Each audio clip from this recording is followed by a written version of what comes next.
Hello. We are learning about the Holocaust in World War II in English class this year, and I was wondering if you would like to be asked some questions about this time period. If so, can I record our interview and listen to the class this evening? I'd be honored, by all means you may do so. Thank you. When was the first time you remember learning about World War II or the Holocaust? Well, fortunately or unfortunately, I actually lived through World War II. I was born in 1939, and I was 7 years old when the war ended. So I have memories of it, but more importantly, family members, the newsreels, etc. And my major in college was history, and I taught social studies for a while. So I've always been interested in parts of World War II, World War I, and whatever the history would allow. What was happening during World War II? Who was involved? Let's see, World War II, England was the first one that was attacked by Germany. And Germany was part of the Axis, which was Japan, Italy, and Germany. The American public at that time was more of a pacifist and not in war, as World War I was devastating. But unfortunately, the Japanese, in their quest to extend their empire, attacked Pearl Harbor in 1941, December 7th. I believe FDR, our president, said a day that would live in infamy.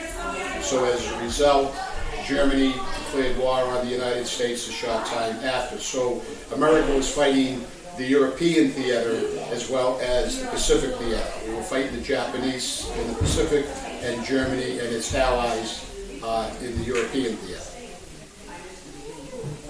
What was happening during the Holocaust? Wait a minute, I already asked that.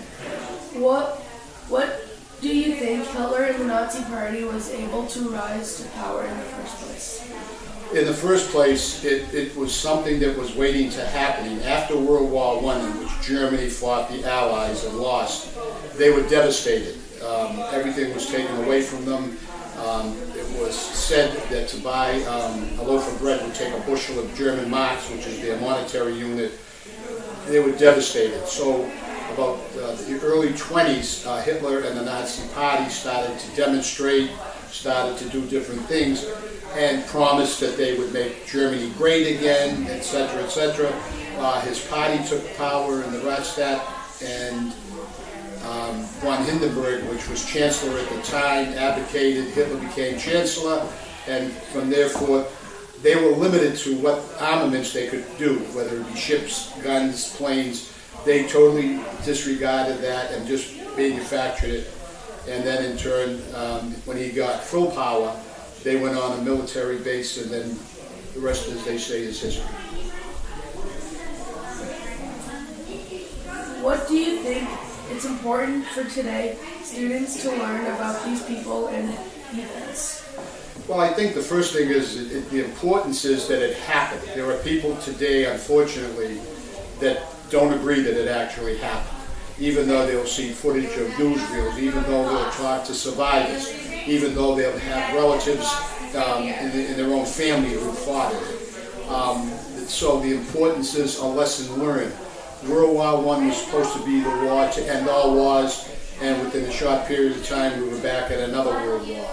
I don't think Earth or the nations of Earth are going to have a third shot at it, because with atomic weaponry, if someone does ignite, then mankind as we know it will no longer exist.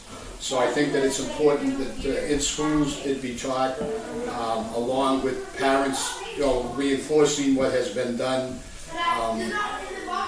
Denial doesn't solve anything. So it just, society and civilization cannot afford another one. Well said. What do you think it's important? Do you think a third World War will occur?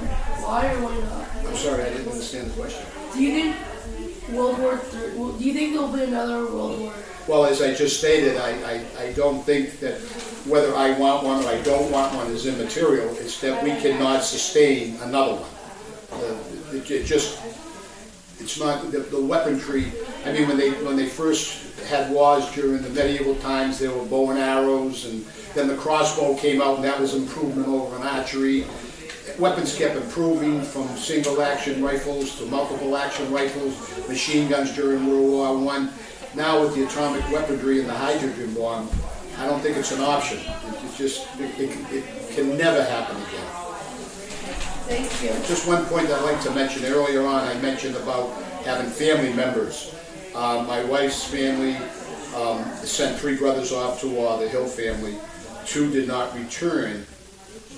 One, just within the last year, and I think you were there, Dominic, they had a school named after him, a brand new school in Revere. So that's trying to keep his memory alive, as well as all veterans deserve recognition, and that's important in this country today. After the Vietnam War, veterans were kind of scorned. But now those who have been in Afghanistan, those who have been in the Iraq War, people are treating it slightly different, but this is what makes America free. People of the armed forces, men as well as women, who keep the peace and enable us to have Christmas Day as we are now, and we owe them a debt of gratitude. And I thank you, and I thank your school for having the interest to involve people of that nature who have some experience. And I'll end it on, I can remember when the war ended, 1945, with bells, church bells ringing, and sirens wailing, and parades, and everything. It was a great relief. So, again, Dominic, thank you for your time. Thank you. You're welcome.